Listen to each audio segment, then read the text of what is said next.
Hello, welcome to Drinks with MJ. I have got a very special guest. I am joined with Giles Paley Phillips. Hello. Hello. Hey, how are you doing? I'm well, thank you. How are you? Very well, thanks. Yeah, I know it's a very British thing to do, but I'm going to talk about the weather. It's very beautiful and sunny down here. I don't know how things are where you are, but I'm on the south coast, sort of in between Brighton and Eastbourne, and it's blissful sunshine. Is it life by the sea, Giles? It is, and I'm living the dream. Yeah, and I try and get down to the seafront as like every day if I can, because it's even the rougher weather. It's still something nice to embrace the elements, but on days like this, it's quite serene. So yeah. Oh, that sounds lovely. Well, thank you so much for coming on Drinks with MJ. As you know, it is drinks, so I am drinking. This is actually really funny. I have vodka, lime and soda, and I couldn't find another glass, so I've got it in a champagne glass. Nice. I was going to say, it's very decadent. What are you drinking this evening, please? So I'm on the iced coffees actually. I'm drinking a Jimmy's iced coffee, which are in these lovely cans, very decorative cans. Yes. I might actually keep this. So yeah, I'm actually teetotal, so I don't drink alcohol. I used to, but I don't anymore. So yeah, I'm on the coffee. So I'm become a big coffee drinker in the last sort of 10 years. And yeah, and it's just such a hot day. I thought an iced coffee would be appropriate. Well, it's a drink, so cheers. Yes, big swig. Yes. Cheers to you. Thank you. Cheers. Giles, you know when you were little, what was your dream? What was your dream role? Do you know when they ask you in school and they say, what do you want to be when you grow up? What was your response? Okay, so I was really into football. So I think like a lot of young boys of my, particularly actually of my age group, we all just wanted to be footballers. This is sort of before the Premier League, actually. So I'm showing my age a little bit, but yeah, I think I just was really into sport. So any kind of sport, really. I loved doing all sports: cricket, football, athletics. That was kind of my thing. I wasn't particularly academic at school, so the sport was a bit of an outlet for me. And so yeah, I think football in particular was something that I had a passion for at a young age. And funny enough, I was the only one in my family that was really into football. My dad was more into sort of rugby and cricket, and then my brother's not into sport at all. So I was the only one really that was kind of into sport. So I felt quite, and funny enough, even now, my wife and 2 kids, I'm still the only one that likes going to see football and watching football. So it's not improved at all. I thought if I'd had children, at least one of them might be into sport, but neither of them are. So I'm still the like kind of outcast of the family, just liking football. So yeah, I think I would say if I was asked at that time, it would have been to be a professional footballer. Unfortunately, I wasn't that great at football. I loved playing it, but I was definitely not going to become a professional footballer.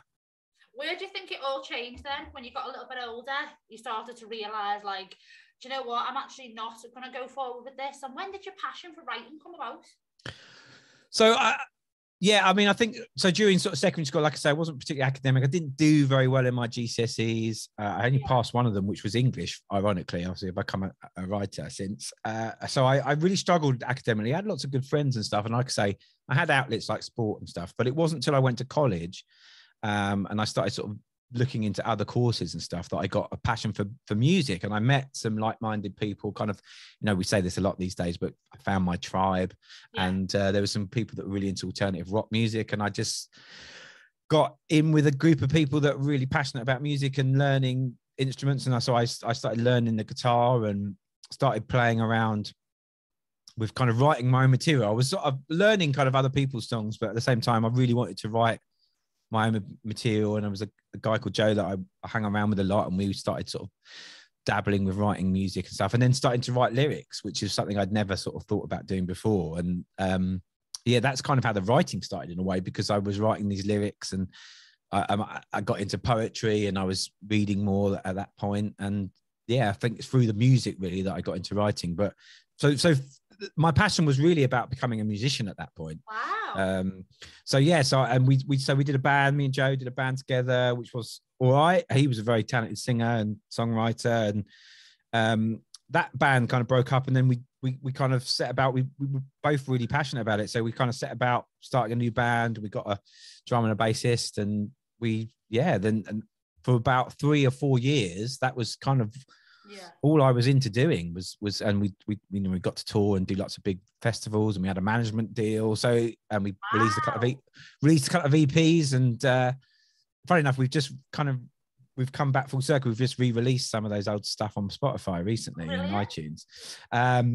So that was the big passion, really, was writing music and being a musician, and that's all I wanted to be. I wanted to be a rock star.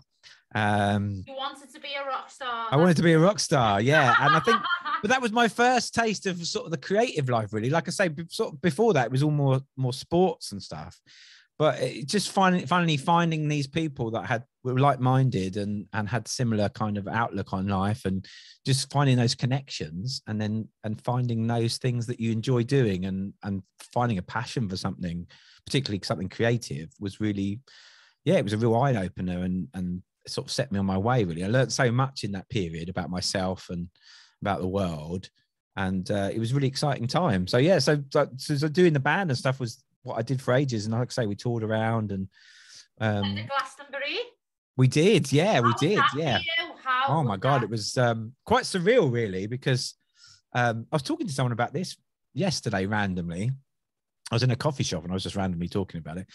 I will caveat this by saying that I do not go around saying to everybody that I played in Glastonbury. I don't want you to think that. I try and get that in. Yeah. I don't try and get it into every conversation. But it is obviously something. Yeah, but obviously it's something I was very proud of, and I'm still very proud of. I mean, we're going back a few years. It was 2000 that we did it, and it was one of those things where we had this management company that was looking after us, and another band, and they were given some responsibilities of booking acts for Glastonbury, and they kind of got us onto the bill, which was fantastic. And it was the new band stage we played, and it was like a Saturday morning. We didn't know. Well, like, we weren't that well known, so we got loads of flyers kind of made. And what was great was that on the Friday, we sort of toured around the whole festival, sort of giving out flyers, hoping that people would come along and see us the following morning. And that was great because it meant that we could go around and look at all the entire sort of site. And that was really lovely because it's huge. I don't know if you've ever been to Glastonbury, but it's no, I've seen it so many times. Oh my God, I feel like I'd get lost. I'd be like, it's like, you know what I mean? So there's quite a lot of that going on, obviously. But yeah, it's like a village. I mean, it's huge. It's really huge, and so you can easily get lost. And it takes, and because of I think that year as well, they had a lot of gate crashes, so it was even more populated than normal. Yeah. And it can take you quite a long time to get from one bit of it to another because there's congestion with people walking around. That was really cool. So sorry. Did that feel like, because you performed at Glastonbury, was that your biggest, when I say your biggest gig to date, but so you were going from doing these like little gigs to like the next day playing like one of the biggest concerts in the world? How did that feel? How did your mind and your soul process that? Yeah, it was quite surreal for sure, and like the guy that introduced us sort of teased us a bit, and he went on and he said, "Oh, they've just landed in their helicopter out the back," and so it was all quite weird and surreal. And actually, like I say, doing that flyering was great because actually we were really worried that no one would turn up. It's 11 o'clock on a Saturday morning. Like, we weren't quite first on, but we were about sort of 3 or 4 bands in, and we thought no one's going to come and see us. And it was quite a big tent. But we were really lucky that loads of people did rock up and see us, which was fantastic. So it was like we weren't playing to nobody in a big tent somewhere. So that's nice. But yeah, it was, like I say, very surreal that we were there. And I think it didn't really kick in till after we were doing the next sort of normal gig. We were like, oh, mad that we were at Glastonbury like last week or something, So it's not, sometimes you don't take it in at the time. And I think that's the case a lot of the time with in life, isn't it? We don't take in those special moments when we're doing them. It's kind of only on reflection that you think, wow, we were doing that amazing thing. And fabulous. That what a time of your life as well. And that was before like social media as well, wasn't it? And like before it all kicked off. Amazing. Yeah. Oh man, I would be doing Instagram lives from the side of the stage now. Microphone like, hey, come with me. Giles, you have had a lot of knocks in your life. You've been through horrendous hardships. You've been through so much stuff, loss, losing a parent, a monumental loss at such an early age. Where'd you find your motivation from? I think, that's a really good question. And I I get asked like occasionally about this kind of thing, and I think what I have to say is, yeah, well, I think when you've been through kind of challenging times in your life, and you've managed to kind of come through them, I definitely have a sort of a sense of gratitude, and I try and put that back out there sometimes, particularly with social media and stuff, is in some of the posts I put out and stuff about kindness and gratitude, because I think I feel incredibly grateful. Although I've had difficult times, I lost my mum when I was 6, and I lost my dad at 20, and they are very difficult moments, and there's been obviously difficult moments in between that as well. But I think I feel incredibly grateful for where I am. I think things could have gone very differently for me, personally. I've had lots of mental health issues, but like being able to come through a lot of that stuff, and I feel very privileged that I've got a beautiful wife and kids, and I've got a roof over my head, and I'm able to work doing the things that I love doing. So I feel like all I can have is gratitude. I think that's kind of what sets me through. I mean, we do a thing with the kids actually most evenings. We try and sit down as a family to eat dinner and kind of discuss our days. And we've started doing like a gratitude thing, like every day, like let's say one thing that we were grateful for. And it can be silly things like my son's really into video game. My oldest is really into video games. So it's literally just, oh, I'm really pleased that they invented Minecraft, but that's his thing, and mine, it could be, I'm really grateful. Like yesterday, I'm really grateful that the sunshine's come out. I can sit outside and do stuff. So whatever it might be, but I think those sort of things are really important. I always say to people, if you can, some sort of gratitude journal or gratitude list that you can create for yourself, and put stuff in regularly. I think it's really important. I think, because we all have challenging moments in life. And I think again, like we were saying about those good moments, those exciting moments, we kind of don't realize at the time we're going for a bad thing that, we've come through those things, and you might hit another thing and you think, well, I've been through some really bad times before. I can do this again. And I think it's good to be able to reflect on those things. And that you'll get through it. Like I lost my dad 3 years ago when I was 20. Oh, I'm sorry to hear that. Thank you. And now I know whatever happens, there's been, awful stuff since then. To now, that's been my worst thing that's ever happened to me. But even though there's been awful things since then, I know now that I can get through anything that life comes and throws and lashes at me. I will get through it. Even in the moments I feel like I can't, and I feel like the way my wheel's over, I know that I will get through it, and the resiliency is in there. Yeah. Losing your mum at such a young age and your father, how do you feel that has shaped your future and your life and growing up as a young boy? Yeah, I mean, clearly it was very challenging being young, and I'm younger. I've got an older brother who's sort of 5-6 years older than me, and I think it probably, he was entering into his sort of teen years when my mum died, so he probably sort of felt that stuff a bit earlier than I did. I would say that, sort of thinking about my mum and reflecting on that difficult times, particularly through teenage life, like we didn't have much money and stuff, so like going through teenage years was difficult anyway. And it wasn't till kind of I was a lot older that I started to reflect on how difficult those times were. At the time, you just kind of, I guess in those moments, probably just cracked on with what was going, you just, whatever situation you're in, you try and do the best with it, don't you? What I would say is as something as a legacy from those losses is that I try very hard not to dig too deep into the past, and again, not look too far further forward either. Try and stay as present as possible, which I think is something that we can all do more of. And I think just knowing that life is pretty precious, and like we have to kind of, if you love doing something, or you're passionate about something, then just do it, because you never know what's around the corner. You get a curveball sometimes, and I've learned more about my mum as I got older. Obviously, being sick, I don't have a lot of memories of her, but I know that she was very passionate about politics, and she tried to make lots of changes in our local area and stuff. And again, she had leukemia, so she was doing raising lots of funds for leukemia research and all that kind of stuff. And I thought, even though she was very ill and she knew she was terminally ill, she was still trying really hard to make a difference to the world. And I think, we do only have one go at this. So, try and make the most of those things. And I think that's definitely been a legacy, with regards to creativity. I think, I try and, I still play music. I'm obviously doing writing and podcasting and all sorts of things. And I think if something strikes me as something I want to do, I will try and achieve it in some way. Yeah. And that's, so I guess that is, like I say, a legacy of that. Where did the motivation come from to write a book? Because you're a musician, you wanted to do football, you have put your hand in everything practically, haven't you? Where was the motivation to go, you know what, I've lived this mad life that's been so unpredictable, I'm going to write a book? Where did that come from? Well, I would say it directly comes out. So the band kind of broke up, which was obviously very heartbreaking. And being in a band, if anyone who's been in a band will know that it is a bit like being in a, it's like being in a long-term relationship with someone. It's very difficult, that separation, especially if it kind of ends a bit not amicably, So it was, that was a very tricky time because it was all something that we really wanted to do as a full-time thing. Why did the band break up, Giles? Oh, I think, it was. I think at the time, our singer Joe, I think he just felt like he was just tired of like touring around, going around the country in the back of a transit van and stuff. It's really challenging. It's really hard.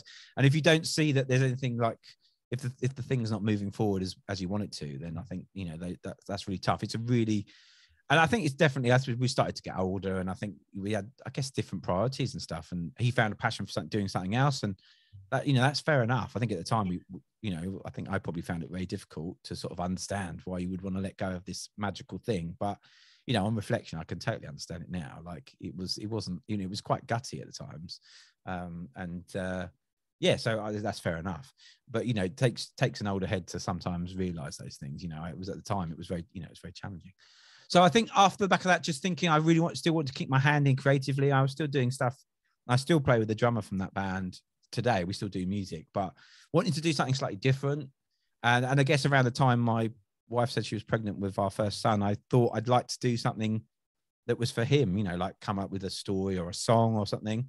And I was working in a kids' toy shop at the time, so I was kind of seeing kids' books and stuff and getting like exposed to those. And I thought, I'd quite like to write a story for him. And that's kind of how it started, just out of wanting to write a story for him that we could maybe read at that bedtime, that bedtime hour, we could read together. So that's kind of what spurred it on. And then I just, got really into it and just wanted to keep doing it. And I was very lucky to get a publishing deal quite early on in the process. And once you've got like something tangible like that, you kind of want to keep doing it.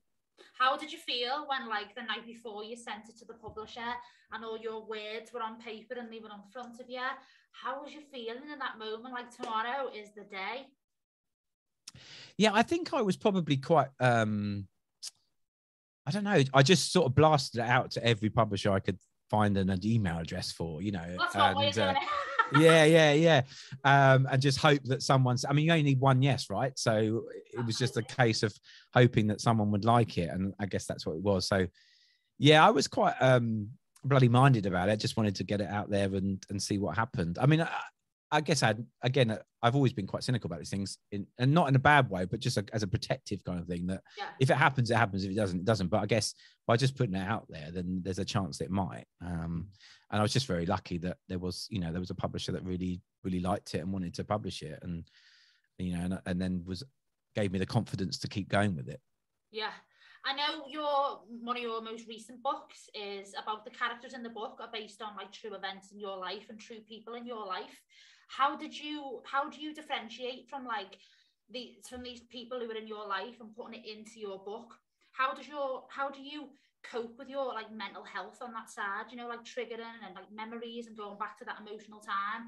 How do you go, right, get it out, put it on paper, and then go, right, okay, I'm not in that place anymore, I'm not in that time, that's it?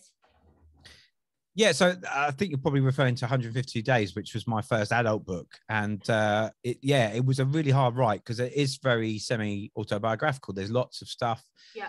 Not necessarily like factual about, like, I mean, I was a lot younger when my mum died. So for anyone who hasn't read the book, it's about a teenager who's the main protagonist who is dealing with he's got pneumonia infection, so he's unable to see his mum who's going through cancer treatments. So they're separated from him. So he has this isolation. And ironically, the book came out just before lockdown. So it's one of those things where a lot of people probably once I know people were sort of messaging saying like, actually, we're having this situation with, with Wow. relatives who've got COVID and we can't see them and they're ill in hospital, So I think a lot of people unfortunately had that scenario happen to them. So it was just one of those weird things that happen sometimes in life where you write something and then like a scenario occurs where it comes true.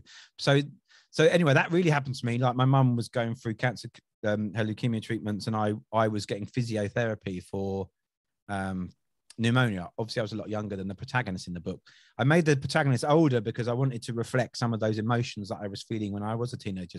And so I did have to kind of go back and think about those times and those feelings and dive back into those feelings I was having when I was a teenager. And that's certainly reflected in the book, and those feelings of isolations and yeah, it was tough. And there was moments where I had to stop writing it and take a bit of time out from it, because it was cathartic in one sense to get stuff out, but at the same time, it was difficult. Certainly was moments where I felt I had to take breaks from it, and then reevaluate whether I wanted to carry on writing it. But at the same time, I'm so pleased I stuck with it and carried on writing. And it was, like I say, it was cathartic overall. It was allowed me to kind of exorcise a lot of those kind of inner demons and feelings that I had around that time, which I'd never been able to kind of do with anybody else. I've never had any sort of therapy or anything, and it was kind of like a therapy for myself. But in a way, I was just going to say, was art and creating, whether that be in a band, whether that be in writing, creating children's books, has that been a form of therapy for you to heal and find out who you really are? Oh, absolutely. And that's again one of those things I'm super grateful for. Actually, it might be my gratitude thing today, actually, I'll say when we're around the table, is having an outlet for my emotions. I'm so lucky that I've got music and the writing and other things that I work on to be able to actually express myself through those things. Is really, I feel so grateful for that, honestly. And there's not a day goes by that I don't think about that, actually. And when I pick up my guitar and I'm playing something, just to be able to have like a moment out of the normal kind of run of the mill day, what's going on, but also to be able to sort of express myself emotionally through these different art forms is, it's I think if you don't do something creative, I think I would always like say to people, try and find something creative that you might enjoy, even if whatever it might be, like could be knitting or I don't know, like painting or pottery, whatever it might be, like whatever. Walking. Yeah. It doesn't have to necessarily be a creative thing. It could be exercise. I think try and find something that allows you to sort of have an outlet for your emotions, because I think it's so important. Otherwise, those things do tend to get bottled up, and that's never a healthy thing, doesn't it? If you don't let it out, you've got to let it out. What would you tell your 23-year-old self if you knew what you knew now, Giles? What would I say to my 23-year-old self? I'm trying to think what was I doing when I was 23? Well, I got married at 23, so it was quite a good time of life, and I got feels quite young now. I suppose it was quite young, but done it now. it's too late now. But so I don't know. I probably tell myself to have a look around at what I was doing and be and kind of take it in a little bit more. I think that idea of sort of staying in the present is something that I've kind of come to a little bit more now. So I would probably tell myself to enjoy moments a little bit more and not worry too much about what tomorrow brings and all that kind of stuff. So that would probably be what I'd say to myself. I know that you're teetotal. What does that mean? What was the decision? What happened? Did anything happen in your life that made you just cut out the booze? Absolutely, as I said, my dad died when I was about 20. It was just before my 21st birthday, actually. And he was an alcoholic. He'd always been a big drinker, but certainly after my mum died, I think he'd always been a big drinker before that, and I don't think it was necessarily a catalyst for him to become more of a drinker. But I think just not having someone sort of saying to him to stop, which I think my mum was probably, that person. So it really got to him, and he actually passed away from renal failure. So it was alcohol induced, an alcohol induced death. So I think I could see, I think around that time I was having a very difficult relationship with alcohol in general. I was a lot of binge drinking, and which I think probably a person of my age was probably going out a lot. And that's not, you know, a lot of people do that. That's totally fine. But I could certainly see that I was probably heading down not a similar path, but it was certainly, I was aware that my relationship with alcohol was not necessarily a healthy one. And I had some friends that were, that had started being teetotal. I mean, I think it feels like it's, although it's still, some people still find it quite odd. I think it's becoming, you know, less weird for people not to drink.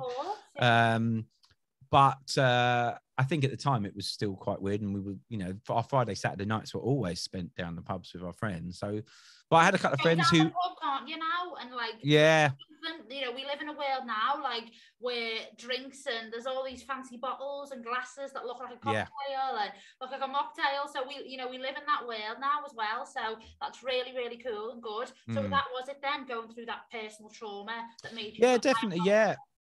Yeah, definitely. And I think, like I say, these guys that I knew, who I respected, they were kind of into, there's a rock scene that was kind of called straight edge, where you sort of don't drink, you don't smoke, you don't do drugs, that kind of thing. And I was quite interested in a lot of the bands in that thing, and I kind of like that idea, the sort of, I guess, the discipline of it and stuff, and actually wanted to be a bit healthier, I guess, and just generally not have this. I could see myself just continuing this difficult relationships with alcohol, and I thought, and it's just, actually, just, I'm a bit of an all or nothing person anyway, so I think I just think cutting it out was a thing. And those guys definitely gave me the confidence to do that. And then funny enough, meeting my wife, she's also teetotal, which is, you know, how, you know, what the chances and all that kind of thing. So, and again, similar situation, she had a dad who had alcohol problems, and so I think meeting that like-minded person, you know, it made it a lot easier, I think. So and I've never regretted it. I've you know, and absolutely, I have actually no issue with anyone who wants to drink. It's a perfectly reasonable thing to do, but it's just something that I feel like. MJ. Yeah.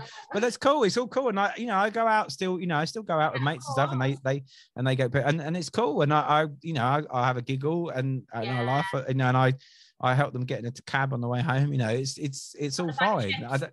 I don't feel uncomfortable around people that are drinking, so it's not a problem at all. What's your legacy be, Giles, in the world? You know, if you could, in years to come, what do you want your legacy on this world to be? Go for it. Well, I think if I thought about it long and hard enough, I'd probably think that I want to create stuff. You know, I want to create all the things that I create. I want those to kind of outlive me, if you know what I mean. So it would be really nice to have stuff that people will maybe still, who knows, in 50 years time, people are still reading my books, still listening to my podcasts, whatever it might be. You know, I'd love to be able to create stuff that people might that will outlive me, and that's kind of my legacy, would be my work, I guess. And this is going to sound cheesy, but if I've helped a few people along the way as well, in some way, like whether it's through encouraging them or giving them some advice or whatever, then obviously that would be lovely as well. But yeah, they would probably be my two things. How would you describe yourself in 3 words? Go for it. I don't want you to think. Oh shit. Excuse me, swearing. God, 3 words. Okay. Loyal. Yes. Kind. Yes. And the 3rd one. Empathetic. Brilliant. What are you doing moving forward? What's happening for Giles Paley Phillips? Where are we going in the future? Well, lots of exciting things. I'm kind of dabbling into the world of film. So I've written a screenplay, and I've written some scripts for a theatre company that are doing some digital short films. So I've written 6 films that are based on one of my characters from one of my picture books. So that's been really exciting. That was an Arts Council thing. And they're filming that at the moment. So that's really exciting. And yeah, the screenplay, we're talking to some producers and stuff. So, you know, fingers crossed something happens with that. So I'm really loving the process of writing for film. I'm a big film buff. I love film. So it's something I've always wanted to do. So to actually be given the opportunity to do it now, it's really lovely. So yeah, that's exciting. And then just, doing lots of podcasts still. And I've got another book that I'm trying to finish as well. So lots of things. Yeah. Too many things. All cylinders firing. Giles, what would you say, let's end on this, what would you say to a young person or a person of any age coming out into the world, wanting to go for it, wanting to write a book, wanting to pick up a guitar, wanting to sing, but you were nervous, they just didn't have the connections, they just didn't know where to go? What advice would you tell them? Wow. I mean, I think going back to what we were talking about earlier is just to like seize the day, I guess, as cliche as it sounds, but like just go out there and do it. Like whatever it is, if you're wanting to be in a band or a group, try and find some other people that are like-minded and you want to play with. You know, it's much easier to do a lot of this stuff now. You know, we've got home recording, and you know, if you've got some songs, try and record them on GarageBand or Logic or something. You know, these things are pretty accessible now. And just go for it, really. I think we think about stuff for too long, and then the things pass us by and we let other things kind of take over our thoughts. And I think if you've got a passion for something, then you've got to go for it, really. Got to go for it. Take the bull by the horns. Giles, absolutely. It's been fantastic. Oh, thank you. It's been lovely talking to you. Oh, thank you. Do you know what? It's been great. And also, drinks with MJ without a drink. My first guest. Brilliant. Absolutely fantastic. Congratulations on all your new ventures, your new book as well. I'm looking forward to reading it. So fantastic. Giles, it's been great. Thank you so much for having drinks with MJ. Thank you very, very much. Thank you very much. Thank you.